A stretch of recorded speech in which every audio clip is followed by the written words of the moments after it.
दोस्त जी, मैं आपको और आपके माध्यम से छत्तीसगढ़ साहित्य अकेडमी को बधाई भी देता हूं और धन्यवाद करता हूं कि आपने प्रभात पर एकाग्र इस कार्यक्रम का आयोजन किया है।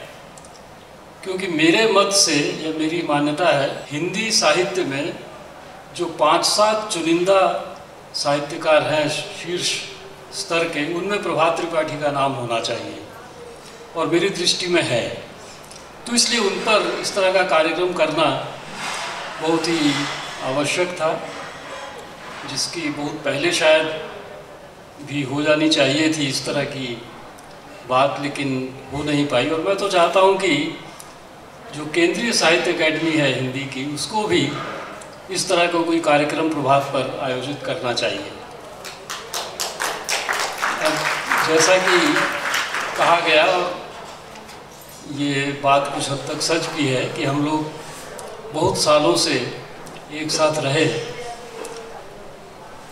इसकी अगर मैं शुरुआत की बात करूं, हालांकि मेरी याददाश्त बहुत कमज़ोर है, सब लोगों को पता है तो बहुत सी चीज़ें मुझे याद नहीं रहती, जो याद नहीं आती समय पर, और जो याद आती है शायद वो कहने लायक ना हो। तो शुरू में हम लोग हमारे ब्रजराज नगर और संबलपुर में, उड़ीसा में कहीं भी हिंदी के कवि सम्मेलन नहीं होते थे। तो लगभग मेरे ख्याल से 64-65 में एक जीएम कॉलेज में, गंगाधर मेहर कॉलेज में संबलपुर में, एक प्रोफेसर थे कीर्ति प्रकाश गुप्त, और उनका उपनाम था मधुमेह। तो कीर्ति प्रकाश गुप्त मधुमेह, वो क्योंकि यूपी के आगरा के रहने वाले थे और उनको काफ़ी कवियों के साथ उनका परिचय भी था, व्यक्तिगत रूप से भी और दूसरी तरह से भी। तो उन्होंने कवि सम्मेलन का आयोजन किया संबलपुर में। और उसके बाद वही कवि, क्योंकि ब्रजराज नगर में ओरिएंट पेपर मिल जो थी उस समय भी, वहाँ साहित्य में रुचि रखने वाले, दिलचस्पी रखने वाले काफ़ी लोग थे। तो उन कवियों में से कुछ को ब्रजराज नगर भी लाया गया और मैंने अपने जीवन में पहली बार हिंदी का कवि सम्मेलन, लगभग मैं 9वीं-10वीं क्लास में रहा हूँगा शायद, उस समय देखा। तो उसके बाद उसमें प्रभात, क्योंकि संबलपुर से करीब रायगढ़ में थे, तो रायगढ़ से भी आनंदी सहाय शुक्ल और प्रभात, इनको बुलाया जाने लगा। तो वहाँ से हम लोगों की एक संपर्क, हालांकि सीधी बातचीत शायद ना हुई हो, लेकिन एक संपर्क बना और लगा कि प्रभात त्रिपाठी जो कवि सम्मेलन में बुलाए जाते हैं वो बहुत बड़े कवि हैं हम लोगों की दृष्टि में। तो इस तरह से उनके प्रति एक भाव जागृत हुआ, उनके प्रति एक आकर्षण पैदा हुआ। और उसके बाद मैं फिर जीएम कॉलेज, गंगाधर मेहर कॉलेज जब पढ़ने गया, तो वहाँ भी 1-2 कवि सम्मेलनों में प्रभात से मुलाकात हुई, फिर बाद में कुछ बातचीत भी हुई। उसके बाद फिर ज़्यादा संपर्क नहीं रहा, क्योंकि मैं पंजाब चला गया एमए करने के लिए और 2 साल वहाँ नौकरी भी की। उसके बाद फिर मैं उड़ीसा वापस आया, जब उच्च शिक्षा विभाग की सेवा में। तो हम लोग कॉलेज में तो थे, लेकिन अलग अलग कॉलेजों में थे। तो मैं सुनता था कि अभी वो पहले शायद उन्होंने टिटलागढ़ में कॉलेज में उन्होंने अध्यापन आरंभ किया, फिर उसके बाद शासकीय कॉलेजों में आए, तो वो ज़्यादातर राउरकेला में रहे और मैं कभी बरगढ़, कभी अनुगुल, इधर उधर भटकता रहा। उसके बाद 1900 लगभग शायद 85-86 में मेरा तबादला जो है वो राउरकेला के सरकारी कॉलेज में हुआ और वहाँ प्रभात पहले से थे। तो वहाँ से हम लोगों की घनिष्ठता या थोड़ा ज़्यादा मिलना जुलना, उसकी शुरुआत होती है। और उस बीच एक बहुत ही दुखद दौर आया जब गीता भाभी की मृत्यु हुई। और उस समय हम लोग भी सब, क्योंकि गीता जी से हम लोगों के परिवार का भी काफ़ी मिलना जुलना हो चुका था, घर आना जाना, और एक दूसरे को बहुत अधिक, मेरी पत्नी को भी और मुझे भी गीता के व्यवहार ने बहुत आकर्षित किया था। और वो काफ़ी जो ये स्त्रियों के लटके झटके होते हैं, साज श्रृंगार इत्यादि इत्यादि, उनसे वो काफ़ी दूर थी।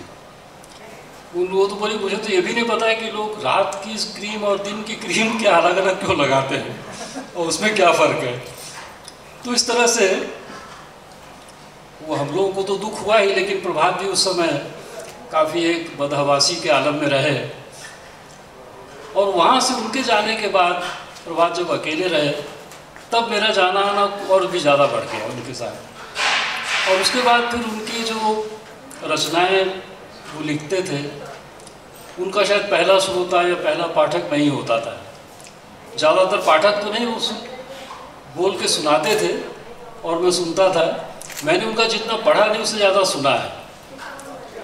पढ़ा बहुत कम, क्योंकि पहले से सुन चुका हूँ, तो बाद में जब छप के आता है तो ठीक है देखते हैं कि हाँ कैसा छपा क्या हुआ, लेकिन बहुत ज़्यादा उसको पढ़ा नहीं मैंने इस तरह से।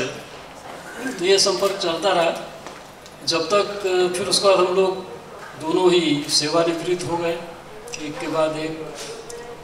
तो जब तक मैं राउरकेला में रहा, यहाँ तो प्रभात महीने 2 महीने में राउरकेला आते थे किसी न किसी काम से या वैसे ही, और मैं बीच बीच में रायगढ़ आता था, तो मिलते जुलते रहते थे। अब क्योंकि मैं ग्रेटर नोएडा चला गया तो अभी हम लोग 4 साल बाद मिल रहे हैं। तो इस सारी पृष्ठभूमि में हम लोग की जो मुलाकातें हुई, घनिष्ठता बढ़ी। और जैसा कि एक बार प्रभात ने किसी उड़िया विभाग की अध्यापिका से ये कहा था कि मैं उड़िया, हिंदी और अंग्रेजी इन विभागों के जो अध्यापक, उनसे मैं साहित्य पर बात नहीं करता है। तो उसमें मैं ही एक मतलब अपवाद था जिससे वो बात करते थे इस बारे में। तो यहाँ 2-3 चीज़ें मैं बताना चाहता हूँ। एक तो रुपए पैसे को लेकर उनका जो रवैया है, क्योंकि प्रभात को बाज़ार में कोई ज़्यादा दिलचस्पी है नहीं।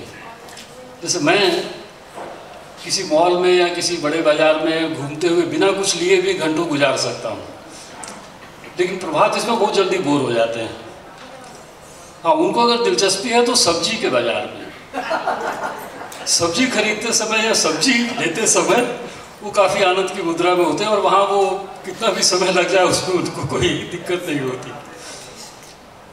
और मेरे पास जो भी चल अचल संपत्ति मिला के जितनी होगी, उससे लगभग 20-25 गुना ज़्यादा प्रभात के पास है। लेकिन मैं जैसे मान लीजिए 2000 की कमीज खरीद लेता हूँ, वो 2000 की कमीज नहीं खरीदेंगे। उसी तरह से उनकी, जैसे एक बार हम लोग घड़ी लेने गए तो 2000 की एक घड़ी शायद ली, उन्होंने सबको घर पहुँचते बताया, देखो कुलजीत ने मेरे को 2000 की घड़ी खरीदवा दी, इतनी महंगी घड़ी मैंने कभी नहीं ली थी। तो इस तरह से आप ये सोच सकते हैं कि शायद वो बहुत कंजूस आदमी है। लेकिन वही कंजूस आदमी जो 2000 की कमीज लेने में हिचकता है, अगर 2-3-4 हज़ार की कोई किताब उसको पसंद आ जाए तो बिना सोचे विचारे वो ले लेगा। उसी तरह से उन्होंने अपने बेटे की फिल्म पर करीब 25-30 लाख रुपए खर्च किए, और वो फिल्म ऐसी नहीं थी कि वो 25-30 लाख आप खर्च करते हैं तो 1-8 करोड़ वो कमा के देगी। वो ऐसी फिल्म थी जो मतलब व्यावसायिक बिल्कुल नहीं थी, और व्यवसाय करेगी नहीं। अधिक से अधिक ये होगा कि कहीं किसी फेस्टिवल में उसको दिखाया जाए, उसको कोई पुरस्कार मिल जाए या प्रशंसा मिल जाए। तो इससे एक मनुष्य की प्रवृत्ति का पता चलता है कि उसकी प्रवृत्ति किस तरफ है। आम जो अपने लिए वो कितना खर्च करता है, दूसरों के लिए कितना खर्च करता है। और ऐसे बहुत से किस्से हुए जब हम लोग नौकरी में थे कि बहुत से लोगों ने प्रभात से या गीता से उधार लिए पैसे और कभी लौटाए नहीं।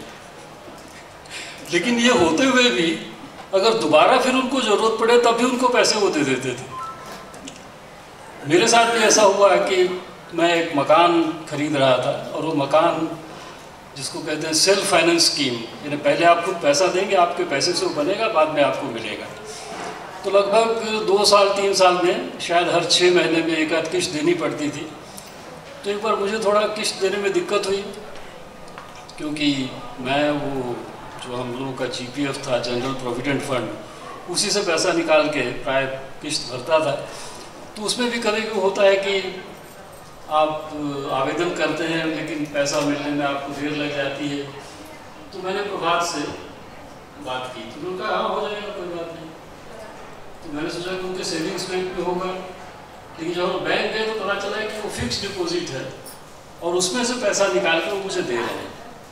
तो फिक्स डिपॉजिट से जब आप पैसा निकालते हैं उसको जब लौटाते हैं तो वो लोग 2% या कुछ एक्स्ट्रा अतिरिक्त ब्याज आपसे लेते हैं। तो मैंने जब मेरे पास पैसे हो गए तो मैंने कहा कि चलो बैंक चलते हैं, वो देख लेते हैं कितना उनका ब्याज है, उसके हिसाब से जमा करते हैं। तो बोले अरे तुम पैसा लौटा रहे हो यही बहुत बड़ी बात है, तो उसकी चिंता मत करो ब्याज की। तो मैंने सोचा कि ये तो महाशय कवि हैं और पुरुष हैं, स्त्रियों का रवैया थोड़ा अलग होता है रुपए पैसे को लेकर। तो मैंने गीता भाभी से बात की कि ऐसा सब, उनके नाम पर शायद वो अकाउंट था। तो मैंने कहा चलिए बैंक चल के उसका हिसाब किताब। बोले अरे अपने भाई से हम ब्याज लेंगे क्या? मैंने कहा भाई ब्याज आप नहीं ले रहे, बैंक वाले ले रहे हैं। बोले नहीं वो तुम दे दो, उतना काफ़ी है। तो इस तरह से और कई छात्रों को मैं जानता हूँ जिनकी अगर परीक्षा की फीस भरने में कोई दिक्कत हुई या जो गरीब थे तो उनके लिए उन्होंने पैसा भरा। तो इस तरह के कंजूस हैं ये। उसके अलावा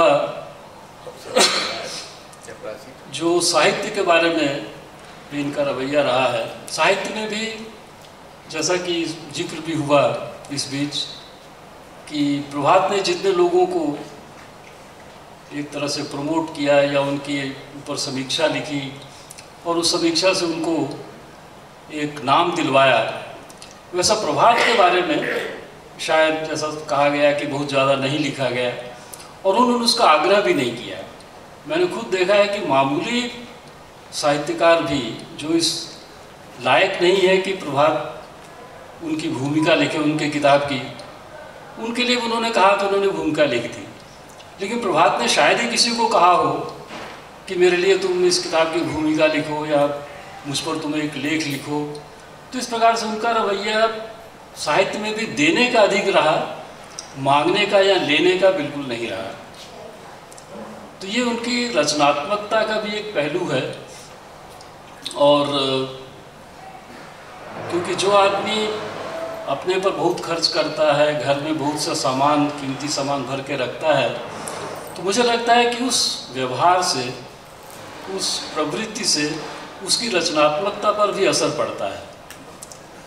तो जितना आप एक तो जैसे परिवार में भी आप हैं, जैसा कहा गया है गीता में कि आप कमल में या पानी में कमल की तरह रहें, कीचड़ से ऊपर रहें, तो परिवार में भी वो कमल की तरह रहते हैं, ऐसा मुझे लगता है। हालांकि परिवार को इससे कई बार कष्ट होता होगा या उनको शिकायत होती होगी कि ये परिवार के लिए कुछ ज़्यादा नहीं करते, अपने में मस्त रहते हैं। हालांकि मैं बहुत बड़ा साहित्यकार या बहुत ज़्यादा लेखक नहीं हूँ, लेकिन फिर भी मेरी पत्नी को भी ये शिकायत रहती है कि ये बेकार अपनी किताबों में पढ़े रहते हैं, आप मेरी बात सुनते नहीं, ये नहीं करते। तो इस तरह से शायद हर साहित्यकार को इस तरह की आलोचना या परिवार से झेलनी पड़ती है। पति होने के लिए साहित्यकार होना जरूरी है।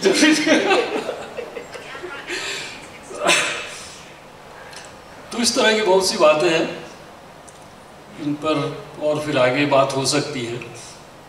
अंत में यही कहना चाहूँगा कि ये आयोजन देखकर मुझे हार्दिक प्रसन्नता हुई और आभार साहित्य अकादमी का और सभी लोगों का जिन्होंने इसका आयोजन किया।